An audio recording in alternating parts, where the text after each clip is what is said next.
শুভ নব বর্ষ।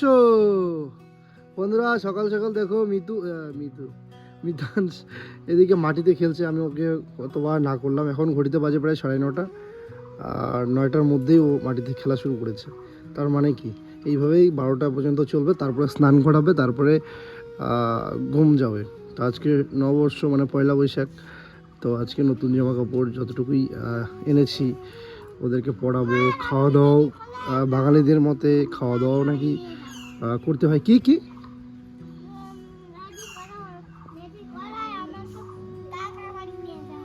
রেডি করে তোমাকে কাকার বাড়ি নিয়ে যাব?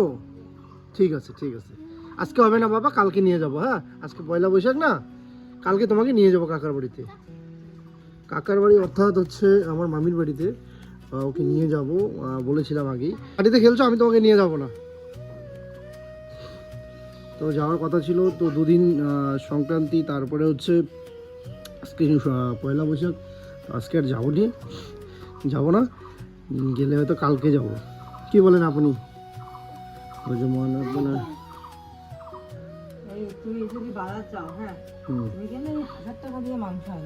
আর এই যে সকাল থেকে শুরু করেছে মিতু যে পাঁঠার মাংস এনো না ব্রয়লার নিয়ে আস। আসলে ওর হচ্ছে ব্রয়লার চিকেন হচ্ছে ওর পছন্দের ফেভারিট, আর আমার একদম ভালো লাগে না খেতে। কারণ হচ্ছে ব্রয়লার না আসলে কেমন এটা মানে আর ভালো লাগে না। খাওয়াটা বেশি অতিরিক্ত খাওয়াটা ঠিকও না। তো এবারে আমি পয়লা বৈশাখে নাকি সবাই একটু খাওয়া দাওয়া করে বাড়িতে। তো ও বলছে যে 1000 টাকা কেজি পাঁঠার মাংস খবরদার আনতে হবে না। তো আমি বলছি আরে না না, কি আছে বৈশাখের দিনটা তো খাওয়াই যায়। না না, এত টাকা দিয়ে খাওয়া যাবে না, পাঁঠার মাংস আনার কোনো প্রয়োজন নেই। তো যাই হোক, এইটাই। ও তো না করে দিল মাংস আনতে, কিন্তু আমি আনবো। চলো দেখতে থাকো।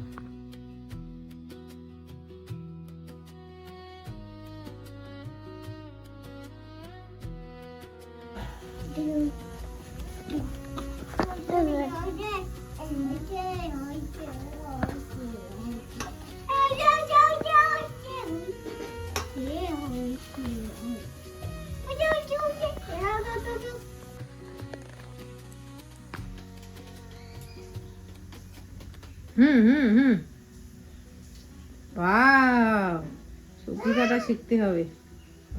শক্ত তো শক্ত। দেখো কে এটা? কে এটা বলো? তোমার মা ছিল?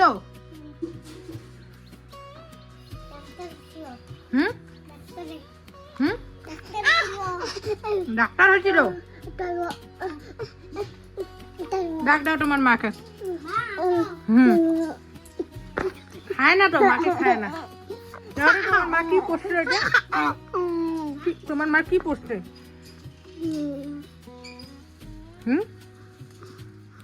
কি পড়ছে তোমার মা? বলো কি পড়ছে? দেখি তো তোমার মার ছবিটা দেখি। তাহলে এইটা কে? এটা কে? এটাও তোমার মা? কোনটা তোমার মা? দেখি তোমার মাকে দেখি। দাও না তোমার মাকে দেখি। এই দেখো বন্ধুরা, আমার বিয়ের ছবি।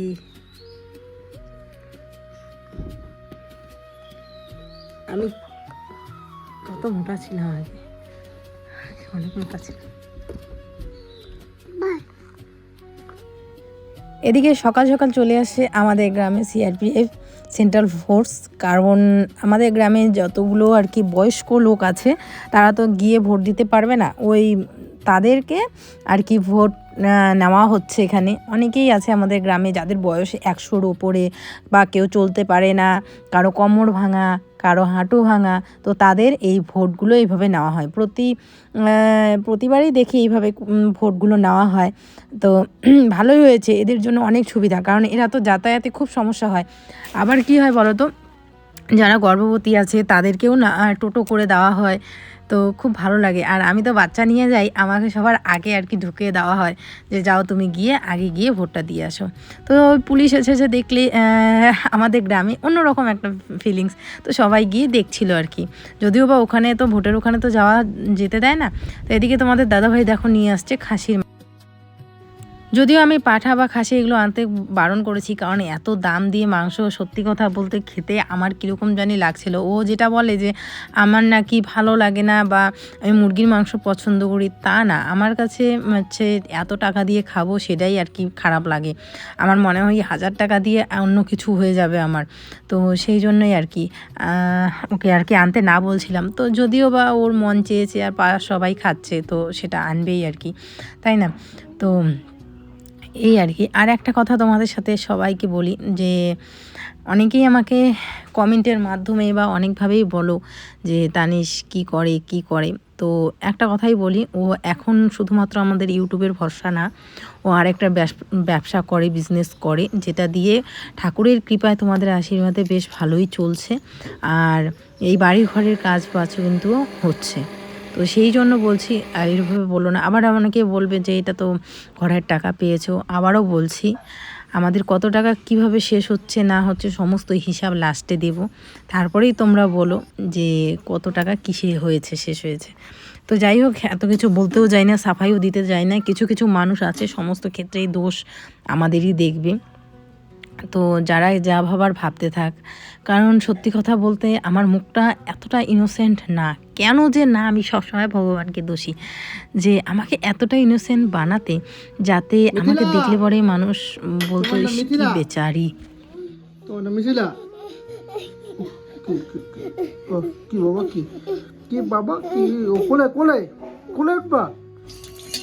ওই মুখটা যদি আমার একটু বেচারি বেচারি টাইপের থাকতো, একটু কাদো কাদো মুখ থাকতো, তাহলে মানুষ দেখে আমাকে ওই বেচারি বেচারি ভাবটা লাগতো, তাহলে আমি অনায়াসে মানুষের সাথে খারাপ ব্যবহার করতে পারতাম বা যাই করতাম তাই করতাম। কিন্তু ওই যে ভিডিওর মধ্যে আমার এই বেচারি বেচারি ফেসের জন্য কিন্তু আমি সবসময় মানুষের কাছে ভালো হয়ে থাকতাম।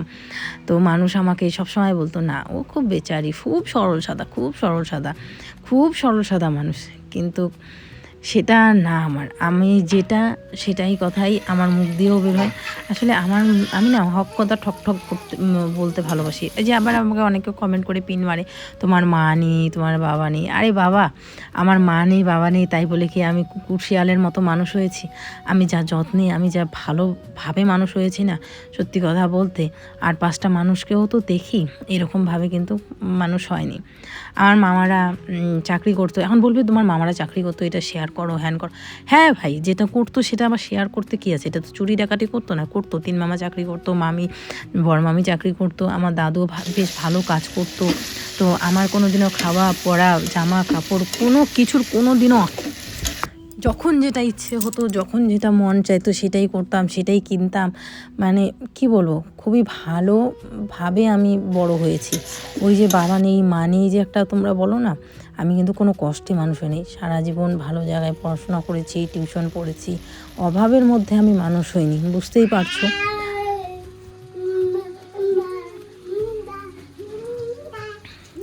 তাই ওই ভাবটা আমার মধ্যে নেই যে তোমরা অনেকে বলো না তোমার কেউ নেই, আমার অনেকেই আছে। হ্যাঁ, এটা ঠিক যে আমি এখন খারাপভাবে বিয়ে করেছিলাম জন্য, আমি মানুষকে কষ্ট দিয়েছিলাম জন্য কিছু আপনজন আমার কাছ থেকে দূরে সরে গেছে। এটারও অনেক কারণ আছে। তো সব কারণ তো সবসময় সোশ্যাল মিডিয়াতে বলা যায় না, তো সেই জন্য তোমাদের সাথে শেয়ার করি না, ঠিক আছে? আর এটাই আর কি বলার ছিল। আর কিছু মানুষ তো ডাইরেক্ট অভিশাপও দেয়, অনেকে ভিডিওর থ্রুতে দেয়, অনেকে বড় একটা কলা পাতা থাকে না, কলা পাতা কেটে বসে আছে যে কবে আমার ছেলেরা বড় হবে, কবে আমার ছেলেরা বিয়ে করবে, তারপরে আমাকে আর তানিশকে দেখবে না। তো সত্যি কথা বলতে তোমরা ওই কলা পাতা কেটে ওইভাবেই বসে থাকো, কারণ ভবিষ্যতেরটা ভবিষ্যতে দেখা যাবে। ওরা আমাকে দেখবে কি দেখবে না তাতে আমাদের সত্যি কথা বলতে কিচ্ছু যায় আসে না। আমি যদি আমার ছেলেদের সাথে ভালো ব্যবহার করি, যদি আমার ছেলেদের আমি ভালোবাসি, আমার ছেলেদের, নিজের ছেলেদের যদি আমি হিংসে না করি, ছেলেরা সুখী থাকলে যদি আমি সুখে থাকি, ছেলেরা যখন দেখবে আমার সুখেই আমার মা সুখী, আমি কষ্ট করলে আমার মা কাঁদে, তাহলে কোনো দিনও নিশ্চয়ই আমার ছেলেরা আমাকে খারাপ ভাববে না। বা আমাকে কোনোদিনও খারাপ চোখে দেখবে না। আমি যদি ছেলেদের সুখ দেখে আমার হিংসে হয় যে এরাম ছেলে আর ছেলের বউ সুখী আছে, হাসতেছে খেলতেছে ঘরের মধ্যে, কি বলতেছে শুনি তো, তারপরে ছেলে আর ছেলের বউ ঘুরতে যাচ্ছে, কেন যাচ্ছে, হ্যান ত্যান, এগুলো যদি ভাবি না, তাহলে আমার ছেলে কোনোদিনও আমাকে দেখবে না। কিন্তু যদি এগুলো না ভাবি তাহলে অবশ্যই দেখবে। আর দেখা না দেখায় আমাদের সত্যি কথা বলতে কিছুই যায় আসে না। আমাদের কর্তব্য হচ্ছে ওদের বড় করে তোলা, ওরা বড় হোক, যা কিছুই একটা করুক, নিজের পায়ে দাঁড়াক, তারপরে সুন্দর ওদের ভবিষ্যৎ হোক, বিয়ে করুক, ওদের জীবন ওদের কাছে, তাই না? আমাদের হচ্ছে দরকার ওদের ভালোভাবে বড় করা আর সুন্দরভাবে পড়াশোনা শিখিয়ে ওদের মানুষ করা। তো ওটা ভেবে যদি ভাবি যে আমার ছেলে বড় হয়ে আমাকে দেখবে, সেটা তো আমাদের স্বার্থের জন্য আমি ওদের বড় করছি না, আমার নিজের কোনো স্বার্থ নেই। ওরা খালি বড় হোক, ভালো থাক, বাস এতটুকু আমি মা হিসেবে চাইবো, আর কোনো কিছু চাইবো না। ভালো যারা মা, প্রকৃত মা, তারা শুধু এটাই চায় যে ছেলে ভালো থাক, আর কিছু না। ছেলে যাতে আমাদের দেখে না বা এটা সেটা, এটা কোনোদিনও চাইবে না, আমিও চাইবো না। তোমাদের জাস্ট বললাম। আর ছেলেকে ভালোবাসলে ছেলে অবশ্যই করবে। ছেলেকে যদি তুমি 1% ভালোবাসো, তাহলে ছেলে তোমাকে তার দ্বিগুণ গুণ দিবে, আমি জানি। তোমাদের সাথে গল্প করতে করতে রান্না হয়ে গেছিলো। আর মাংস রান্না করেছিলাম, লাউ ঘন্ট আর ডাল করেছিলাম। ওকে বলেছিলাম বাবার জন্য পনির আনতে, কিন্তু সত্যি কথা বলতে আমরা গ্রামে থাকি, এটাও অনেকেই বোঝে না। গ্রামে সত্যি কথা বলতে একটা টক দই পাওয়া যায় না। যেমন আমি ভেবেছিলাম মাংসতে টক দই দিব, টক দই নেই আজকে, মানে পুরো মিষ্টির দোকান কয়েকটা খুঁজেছে, এক জায়গাতেও পনির পাইনি। নতুন জামা পরছে, দেখি বাবা তোমাকে কেমন লাগছে।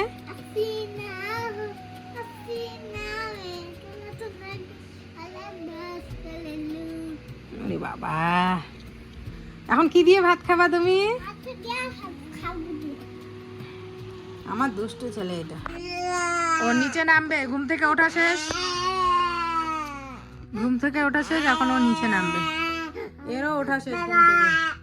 তোর বাবা সব ক্ষেত্রে ওর বাবাকে ডাকে, ওর বাবা ওকে বাঁচাবে। বাবা ডাক। দেখি মিতাসকে জামাটা পরে কেমন লাগছে। ওয়াও, বলো আমাকে, বলো আমাকে, বাবা বলো আমাকে। এই যে ও কান্দে, ও দাদার হয়েছে। ফুদাও ফুদাও, ওইখানে দাদার ওইখানে ফুদাও।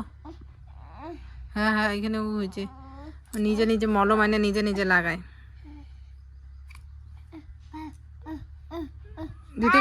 দিতে কয় তোকে মলম লাগাইতে বলে। আরো বলো লাগাইছি তো ভাই, আর লাগাইতে লাগবে না।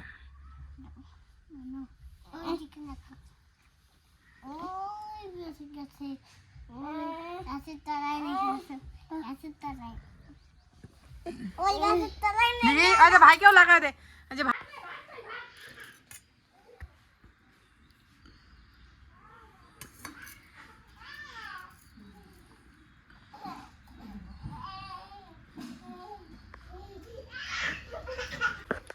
তো শুভ নববর্ষের অনেক অনেক শুভেচ্ছা রইল সবাইকে। বন্ধুরা, খেতে বসলাম একটা নাল্লি পিস নিয়ে, পছন্দের, এই যে নাল্লি দারুণ হয়েছে কিন্তু রান্নাটা। আর আমার ছেলে দিকে আমার ব্লগিং দেখে হাসতেছে।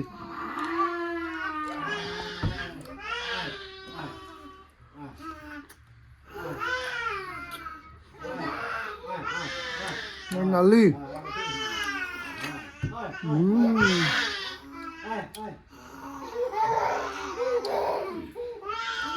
দারুণ টেস্ট হয়েছে।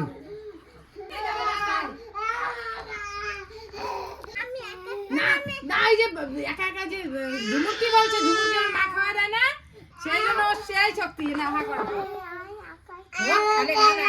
খাইছিস একবার, পেট ভর্তি আছে তো।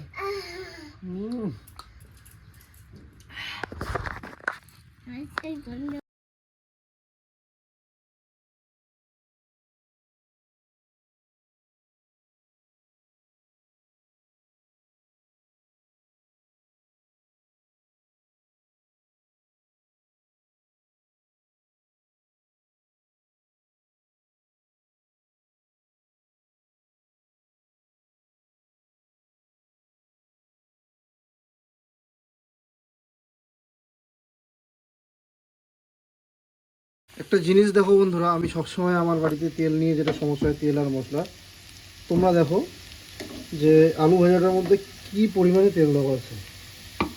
তেলের মধ্যে আলু ভাজাটা হচ্ছে। আমরা কিন্তু ছোটোবেলায় দেখতাম যে জল দিয়ে আলুটা সিদ্ধ করে ভাজার জন্যই হলেও, আর এই কিন্তু পুরো তেলের উপরে আলুটা ভাজছে। দেখো মানে এত পরিমাণে যে তেল মশলা হয়, সেটা তোমাদেরকে প্রমাণ সময় না দেখালে বুঝতে পারবে না। আর দেখো, যেটা খেয়ে খেয়ে আমার শরীরের অবস্থা কিন্তু 12 বেজে গেছে। শুধু এটা এক্সাম্পল, এটা শুধু আলু ভাজা, আরও তো প্রত্যেকটা সবজি আছেই প্রতিনিয়ত। সেটা ওর, আমি বললে খারাপ, ওর যেটা মানে অভ্যেস, হ্যাবিট হয়ে গেছে। কিন্তু আমার একেবারেই মানে হঠাৎ মুশকিল, ঠিক আছে, কিন্তু প্রত্যেক দিন কিন্তু তেল মশলা জাতীয় খাবার কিন্তু ভালো লাগবে না, আর যেটা শরীরের পক্ষেও খুব ক্ষতি। যাই হোক, কী আর করার। তারপর হচ্ছে এই যে মাংস, খাসির মাংস, এখানে আর কিছু বলার নেই। যাই হোক, কোনো ব্যাপার না। কিন্তু ভাজাটার অবস্থা তোমরা দেখো। আমি কথা শোনাবো না বা কেন বকবো না, এখানে হিসাব বা কৃপণতার কিন্তু কোনো বিষয় নেই। বিষয়টা হচ্ছে যে হেলথ নিয়ে আর কি। আমি রিসেন্টলি কিছুদিন ধরে আমার শরীর একটু অন্যরকম, মাঝে মাঝে বসে থাকলে বাথরুমে মনে হয় যে মাথাটা একটু মানে হেলে যাওয়া, এরকম একটা মনে হয় আর কি।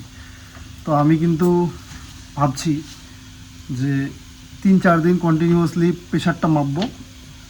আর প্রেশারটা মাপার পরে যদি দেখি যে না অনেকটাই বেশি, মোটামুটি মেডিসিন খাওয়ার মতো বা প্রেশার ওষুধ খাওয়ার মতো, তাহলে কিন্তু আমার প্রেশার ওষুধ খাওয়া শুরু করতে হবে।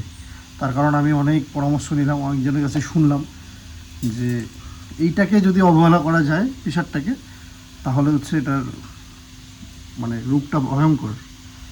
অনেকে অবহেলা করছে বা হচ্ছে প্রেশার মাপেও নেই কোনোদিনও, হঠাৎ করেই প্রেশার হাই, তারপর স্ট্রোক। আর স্ট্রোক করলে তো বুঝতেই পারো, মুখে আর না বলি এইসব।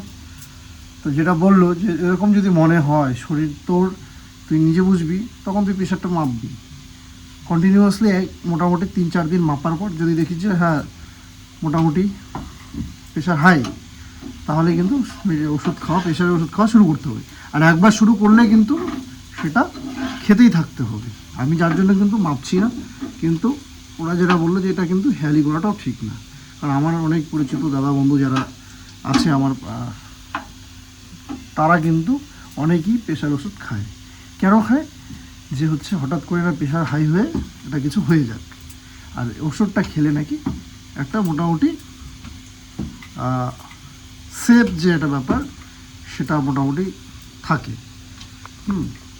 আর আমি ভালোবাসা বলতে পারছি না, কারণ এত অভিজ্ঞও নেই, আমি বুঝতেও, আমি কোনোদিনও এইসব বিষয়ে অতটা জানিও না, এইসব বিষয়ে আমার অতটা নলেজও নেই। কিন্তু যতটুকু শুনেছি ততটুকুই তোমাদেরকে বললাম।